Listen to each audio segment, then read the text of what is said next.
Hey guys, David Doucette here, Architect Exam Prep. Just wanted to give you a heads up, let you know that the ARE podcast is sponsored by Architect Exam Prep, and that is myself and Eric. If you need any study materials, head over to our website, architectexamprep.com. You can check out our materials there. And also, if you need coaching, we offer that as well. Whether you need it for one division or you want to jump all the way in and join our Platinum Coaching Program, you'll find all the information on our website, architectexamprep.com. With that said, let's get into the podcast.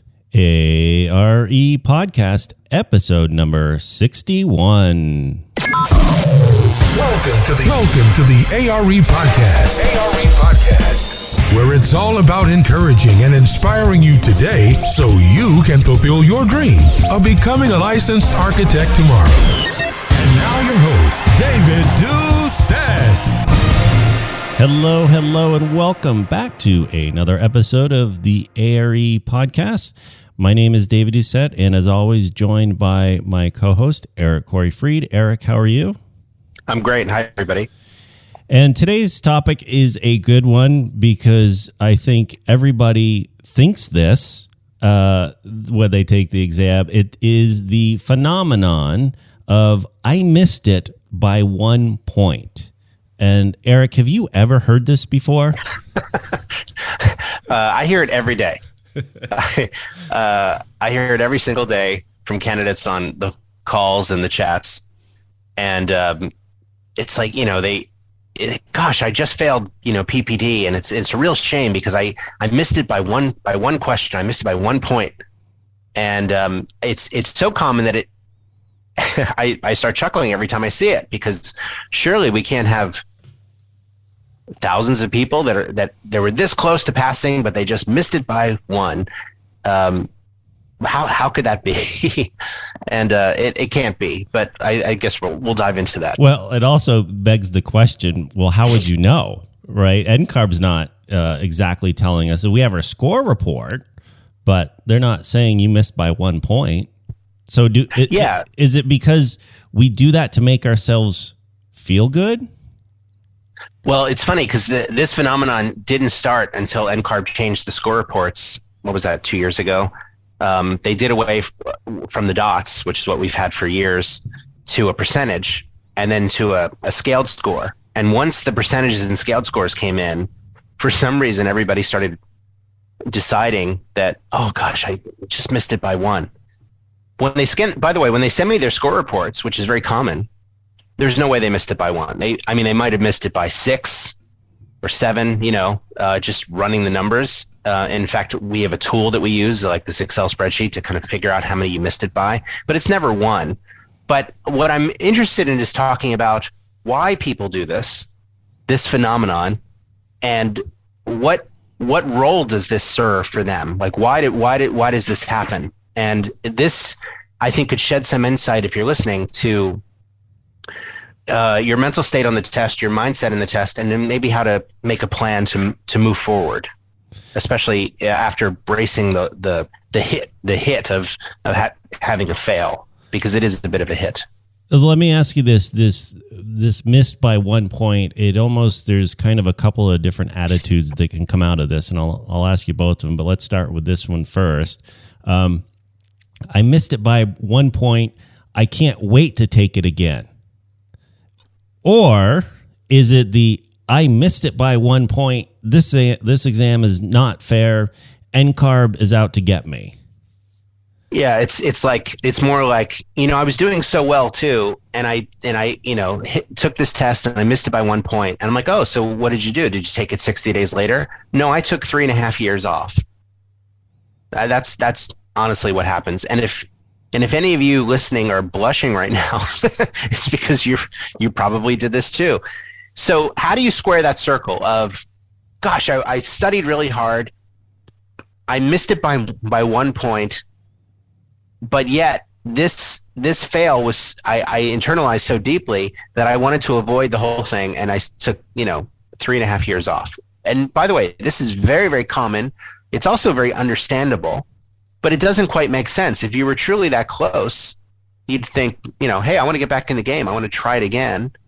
and I could probably just concentrate a little harder or pay better attention and get that 1 point that I was lacking.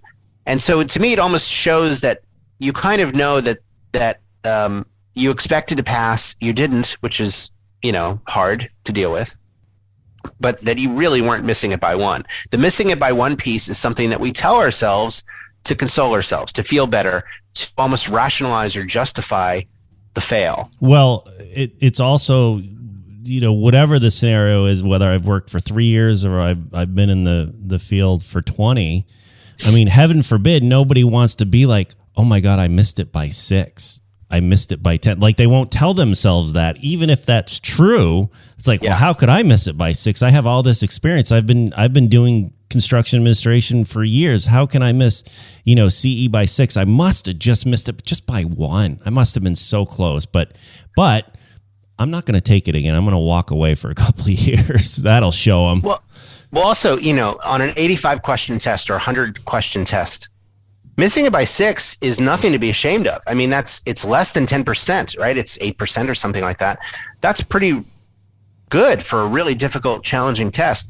But the thing is telling yourself, and thereby telling your friends and your coworkers and your boss and everybody else, well, I missed it by 8, doesn't have the same type of headline that I missed it by 1 has, right? So we create these stories, again, as a form of rationalization to both make ourselves feel better, but also to kind of further this, story of ourselves, where we're the center of the world and we're the hero in our own story, as they like to say. So again, totally understandable why it happens, but how do you then let go of this, kind of romanticized story of I missed it by 1, and then start to really make a plan to move forward and actually pass this test that you just failed?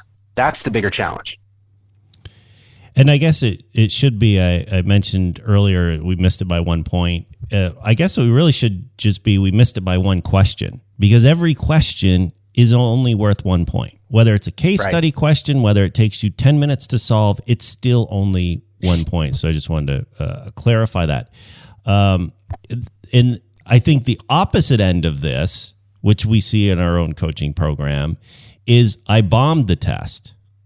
And much like I only missed it by 1 question, which we don't know, I bombed it, which you don't know. And really nobody is bombing these things. Like you said, Eric, they're missing by 6 questions, 7 questions, which is not much at all given what is we're accomplishing here or what's laid out in this exam process. But yeah, speak to that. I bombed it.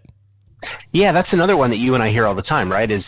And again, I think it goes back to that's a more interesting headline. I bombed it. What? Jill bombed it. Poor Jill, right?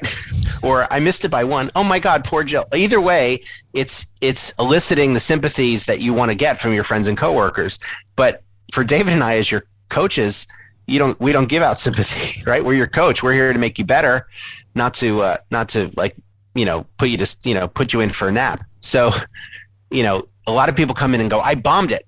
Or oddly enough, they even get more specific. I bombed the case studies, right? They narrow it down to just a type of question. The truth is, you have no idea of knowing if any of that's true. The case studies are not scored separately. The case studies are just another format of question, just like multiple choice, just like fill in the blank. There's no way of knowing that you bombed anything. And when I run the actual numbers of their score report, it turns out they didn't bomb it. They missed it by 5 to 7. And maybe not rushing, reading the questions a little better, not overthinking, not second guessing, just focusing on the clues that are provided. If they would just kind of stay disciplined and do that, then you could easily make up those 5 to 7 questions and pass next time. And along the lines of the bombing thinking goes like, oh my God, everything I just didn't work. I'm a failure. So now I have to invest in a whole bunch of different study materials or a whole bunch of stuff. And just, again, that realization of, A, you didn't bomb it. You missed it by, a few questions. So everything you did actually worked, even though you didn't get the result you wanted. You just have to do a little more, like a little deeper in some subjects, but you certainly don't start from scratch or throw everything away you just did. Yeah. Well, it's funny because the headline or the story that we tell ourselves is so distant from reality. It's funny because I talk to a lot of candidates every single day, obviously. And, a lot of them will say to me, well, I got a bunch of electrical questions, but they were easy. I'm like, well, what do you mean they were easy? And I think what they're saying is I was able to find an answer that satisfied me, that didn't cause me confusion. It doesn't mean that they got it right. It just means that they were fairly frictionless questions where they weren't confused of why none of the answers lined up with the question, right? So we tend to fixate on the questions that give us pause or give us kind of a hiccup, and we call those the hard questions. It doesn't mean that you got them wrong or you got them right. It doesn't mean anything. So in pursuit of this kind of headline or this big story that we like to tell ourselves and tell our friends, it starts to get us away from the reality of, well, what was your actual performance on the test? And to me, I always go to the score report. And so every day, it seems, certainly every week, we get people that say, I don't understand. I'm the code expert in my firm. Everybody comes to me with code questions. I know more about the code than anybody in my office, and I just failed the code section on PPD. What's going on? Right? They're mad about it. Well, what's going on is clearly your comfort with the material has no bearing on whether you got the question right or not. Well, right. So again, it goes back to the headline of it doesn't make sense. All of this is attached to the emotion of it, right? And I think that's what's interesting about it. I missed it by one question or I bombed it. It's really the same emotional attachment. And that's what we say all the time to candidates is like, just leave the emotion out of it. Like this should be an emotionless exam process. That's not natural. It's not natural, I think, in any exam to just walk in and be emotionless. You have to practice it, and you have to, you get better each time you take an exam where you just take the emotion out of it. And when you start taking the emotion out of it, you take yourself out of it. And then when or if you do fail, it's just like, okay, I fail, I'll take it again in 60 days. It's not this whole, I missed it by one question, I bombed it, whatever. It might be, why me? Why is NCARB doing this to me? That's all emotion. And that's kind of what we want to take out of the process, which starts by recognizing it. And we're probably all guilty of it. Yeah. And whether you missed it by 1 or 3 or 33, it doesn't matter. First of all, it doesn't matter. It's a pass or fail test. So when people tell me, and they tell me almost daily now, I missed it by 1, or gosh, I did really well in 2 of the sections. It's like, stop fixating on what could have been. That was a past attempt. It's done. You failed. Let's move forward and learn from this so we can set you up for success to pass your remaining exams. That's, we always joke in the coaching program, you get 24 hours to grieve. So you can feel bad for yourself for 24 hours after a fail. But after that, it's time to move on. And so let's talk about how to move on from a fail, whether you missed it by 1 or whatever story you want to tell yourself, or missed it by 11. Either way, you got to move on eventually. And if we take the emotion out of it, as we tell people, when you fail, like, what does it mean? I failed. What does it mean? What does my score report mean? Like, in a sense, none of it matters. You failed, and what it means is you got to take it again. That's it. That's all it means, is you just got to take it again. And most of the times, as we say too, the issue is not the content. Certainly, I think from every exam, there's things we can maybe brush up on or something like that. But in terms of overall, there's not a whole lot to do the next time we take an exam. But again, learning what we're talking about, taking the emotion out of it, second guessing, which we talked about last time, stop doing that. If we can stop second guessing and we can take the emotion out of it, those will be huge as we continue on in this process.